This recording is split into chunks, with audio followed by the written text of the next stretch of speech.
So the next speaker going to be is Dr. Shalini Jaggi, and she doesn't know any introduction. She is going to talk on what are the cardiovascular, what is the window between cardiovascular complications and diabetes.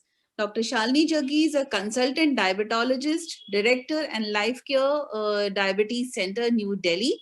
She is a consultant diabetologist, Apollo Cradle Hospital and Clinics, New Delhi. She is a member Executive Council RSSDI National and Joint Secretary RSSDI Delhi Chapter. She is also a member of Governing Council body in DIPSI.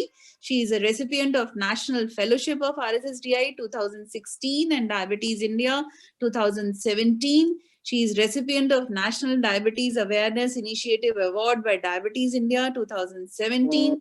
She is also a Joint Course Director India Master Course in Clinical Diabetes for Physicians certified by RCGP UK and Diabetes UK. She is also a faculty and tutor Cardiff University UK, University of South Wales UK, and observership at Jocelyn Diabetes Centre UK.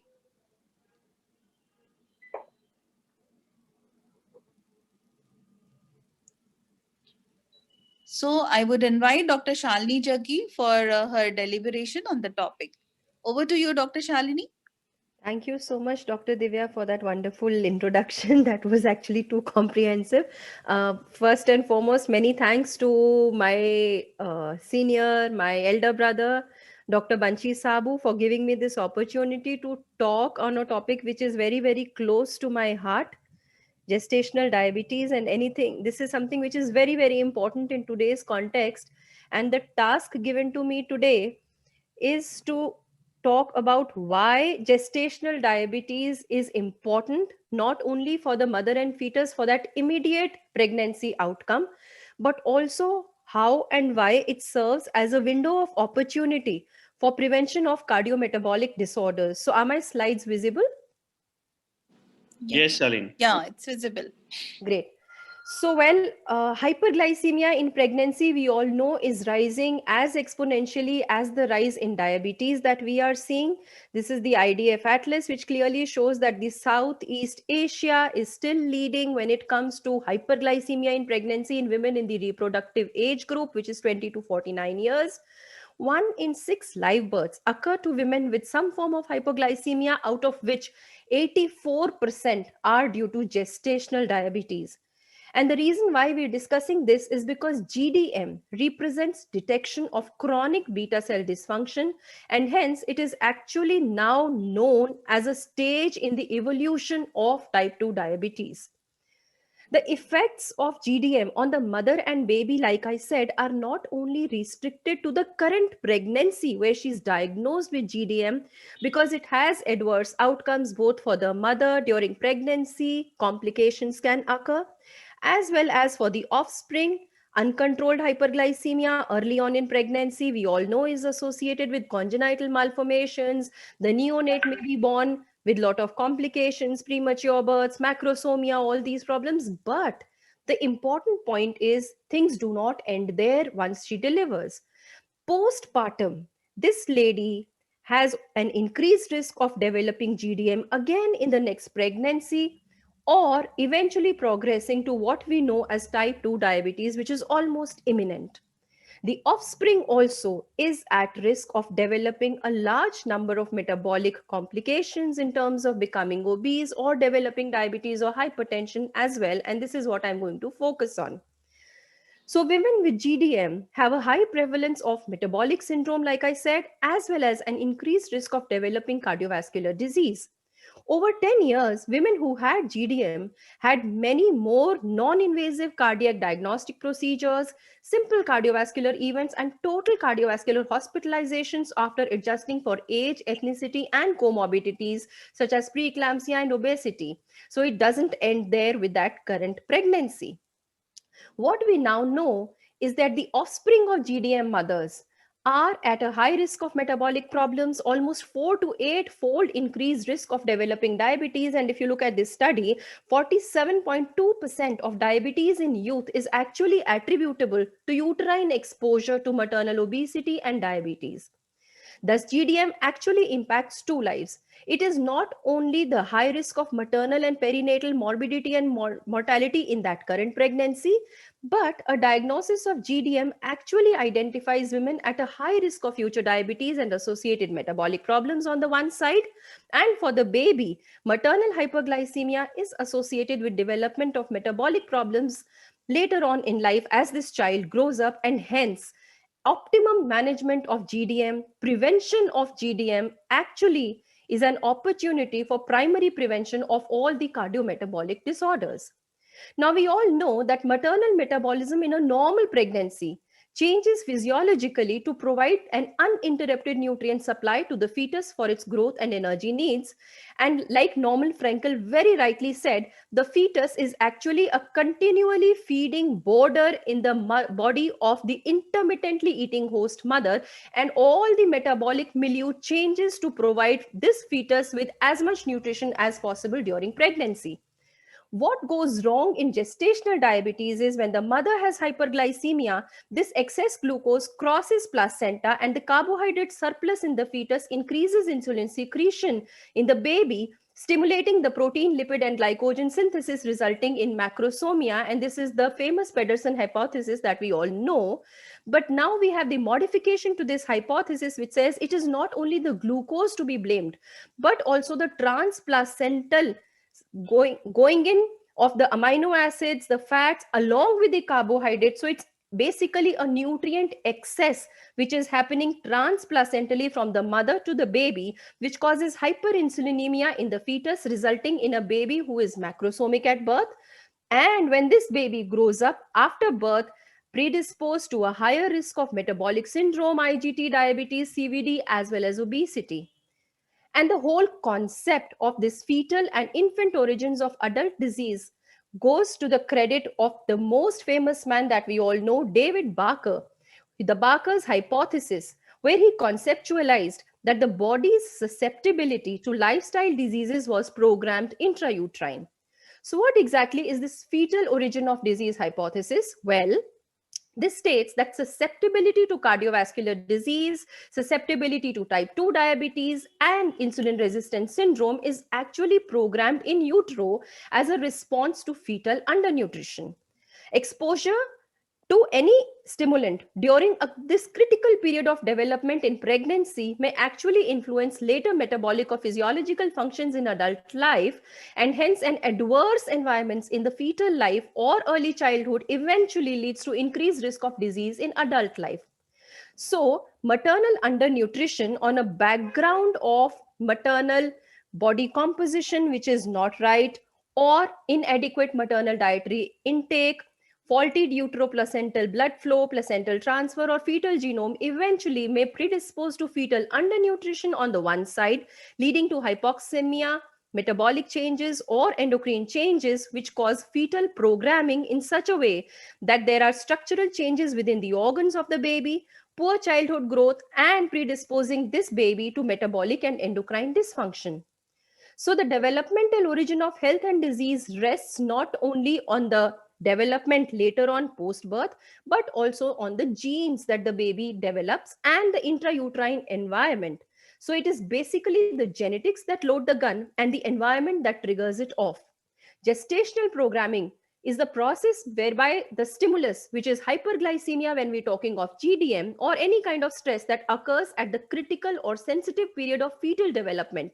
And this permanently changes the structure, physiology, and metabolism, predisposing this baby to cardiovascular disease, to metabolic disease, to obesity, to diabetes in adult life. So putting it in simple language, the fetal insulin hypothesis clearly says that the impact of maternal glucose concentrations actually determines the birth weight of the infant, because when the mother has hyperglycemia, there's enhanced glucose sensing by the fetal pancreas because of the increased glucose that the baby's pancreas can sense. The insulin secretion by fetal pancreas is increased, and this results in a insulin mediated growth of the baby, which leads to a baby who is born with a higher body weight, and of course, like we say, Garbh Sanskar, which gives him the predisposition to metabolic syndrome. So the influence of maternal fuels during pregnancy The term fuel-mediated teratogenesis was coined by Norbert Frankel, who says this is the basis for long-range anatomic and functional changes in the fetus, and hence targeting interventions early in pregnancy beyond only glucose may actually be critical in improving fetal growth patterns. So to sum up all that I have said, this is what we call the modified Frankel and Pedersen hypothesis, which says that when there is hyperglycemia in pregnancy, such as in GDM, the increased plasma glucose, amino acids, and lipids transplacentally enter the fetus and result in hyperinsulinemia in the fetus, leading to macrosomia at birth, or the other neonatal hypoglycemia and other complications in the neonate. And when this neonate actually grows into an adult, this predisposes this adult to obesity and IGT. So in a male, this may result in diabetes. But if the adult happens to be a female, so if the fetus is a female fetus, then this female, because of the inherent fetal programming, may also be at a higher risk of developing GDM when she gets pregnant and turning into a diabetic, and hence the vicious cycle of diabetes begetting diabetes comes into play. So the implications of this are that a woman with a history of GDM is not only at an increased risk of future diabetes, predominantly type 2, but also her children are also going to fall into the same cycle. And hence, as Dr. Seshia very nicely said in his landmark paper, there is a transgenerational transmission that occurs. So on the one side, we have gestational weight gain and maternal obesity in GDM, which lead to in utero overnutrition of this baby, which predispose to epigenetic changes in the genes, causing an alteration in the physiology, such as predisposing this child to insulin resistance and beta cell dysfunction, which increase the risk of obesity, diabetes, CVD in the offspring, and result in an intergenerational effect and long-term NCD risk. On the other spectrum, we also have poor maternal nutrition, which reduces the birth weight of a baby, increased appetite in the early postnatal life, the famous thrifty gene hypothesis, which leads to a rapid postnatal growth, altered leptin synthesis and secretion is increased, leading to visceral adiposity, leading to peripheral insulin resistance, and again, this results in NCDs. So we have the developmental origins of health and disease, the DOHAD hypothesis, which says that environmental exposures can lead to establishment of epigenetic modifications such as histone modifications, DNA methylation, non-coding RNAs, and the persistence of these modifications in later in life may actually condition this offspring to develop all these metabolic disorders that we are talking of in future life. Hence, the consequences of an intrauterine exposure to hyperglycemia, as occurs in gestational diabetes, hyperinsulinemia, inflammation, and oxidative stress, which all are the hallmarks of GDM, is actually associated not only with anatomical malformations that the baby may be born with, but also with hypothalamic dysfunction and obesity in the offspring.